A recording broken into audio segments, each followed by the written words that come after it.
ಮುಂದಿಡ್ತಾ ಸಾಗಬೇಕು. ನಾವು ಯಾವತ್ತೂ ಕೂಡ ನಿಮ್ಮ ಜೊತೆಲಿ ಇರ್ತೇವೆ ಅನ್ನೋ ಮಾತನ್ನ ಈ ಸಂದರ್ಭದಲ್ಲಿ ಹೇಳ್ತಾ ಬಂದಿರತಕ್ಕಂಥ ಸರ್ವರಿಗೂ ಕೂಡ ತಮ್ಮೆಲ್ಲರೂ ಕೂಡ ಮತ್ತೊಮ್ಮೆ ಶಿವರಾತ್ರಿಯ ಶುಭಾಶಯಗಳನ್ನು ಸಲ್ಲಿಸ್ತಾ ದೊಡ್ಡ ಸಂಖ್ಯೆಯಲ್ಲಿ ನಮ್ಮ ಯುವಕ ಮಿತ್ರರು ಯುವ ಜನತೆ ಸ್ವಲ್ಪ ಕಾರ್ಯಕ್ರಮದಲ್ಲಿ ಇದ್ದೀರಿ. ಇಷ್ಟೇ ಹೇಳುವಂಥದ್ದು, ನಾವು ಜೀವನದಲ್ಲಿ ಎಷ್ಟೇ ಎತ್ತರಕ್ಕೆ ಬೆಳೆದರೂ ಸಹ, ನಾವು ಜೀವನದಲ್ಲಿ ಏನೇ ಸಾಧನೆ ಮಾಡಿದ್ರು ಸಹ ಒಂದು ನಾವು ಯಾವತ್ತೂ ಕೂಡ ಮರಿಬಾರ್ದು, ನಮ್ಮನ್ನು ಹೆತ್ತಿರ್ತಕ್ಕಂಥ ನಮ್ಮ ತಂದೆ ತಾಯಂದ್ರು, ಪಾಠ ಹೇಳ್ಕೊಟ್ಟಿರ್ತಕ್ಕಂಥ ಗುರುಗಳು, ಇವರಿಬ್ಬರನ್ನು ಕೂಡ ನಾವು ಜೀವನದಲ್ಲಿ ಯಾವತ್ತೂ ಕೂಡ ಮರಿಬಾರ್ದು, ಸದಾ ನೆನಪಿನಲ್ಲಿ ಇಟ್ಕೋಬೇಕು ಅನ್ನೋ ಮಾತನ್ನ ಸಂದರ್ಭದಲ್ಲಿ ಹೇಳ್ತಾ ಮತ್ತೊಮ್ಮೆ ತಮಗೆ ಆ ಭಗವಂತ ಒಳ್ಳೇದು ಮಾಡಲಿ, ತಮ್ಮ ಕುಟುಂಬಕ್ಕೆ ಒಳ್ಳೇದು ಮಾಡಲಿ ಅಂತ ಹಾರೈಸ್ತಾ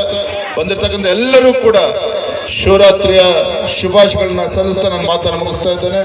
ನಮಸ್ಕಾರ, ವಂದನೆಗಳು. ಈಗ ವಿಜಯಣ್ಣ ಅವರಿಗೆ ಮತ್ತು ನಮ್ಮ ಡಾಕ್ಟರ್ ಮಂಜುನಾಥ್ ಅವರಿಗೆ ಸನ್ಮಾನದ ಕಾರ್ಯಕ್ರಮ ನಮ್ಮ ಈ ಭಾಗದ ಮುಖಂಡರಾಗಿರ್ತಕ್ಕಂಥ ಸುನಂದ ಬೋರೇಗೌಡರವರು ಹಾಗೂ ಜಿ ಕೆ ವೆಂಕಟೇಶ್ ಅವರು ಹಾಗೂ ಮಾಜಿ ಮಹಾಪೌರರಾಗಿರ್ತಕ್ಕಂಥ ನಾರಾಯಣ ಸ್ವಾಮಿಯವರು ಹಾಗೂ ಜಾಲಹಳ್ಳಿಯ ರಾಕೀರವರು ಹಾಗೂ ಪ್ರಸನ್ನರವರು ಹಾಗೂ ಎಲ್ಲರೂ ಸಹ ಇವತ್ತು ಈ ಸನ್ಮಾನ ಕಾರ್ಯಕ್ರಮ ನಮ್ಮ ನಾಯಕರಿಗೆ ಕಾರ್ಯಕರ್ತರ ಮುಖಾಂತರ, ಅದೇ ರೀತಿ ನಮ್ಮ ಸಂಸದರಿಗೆ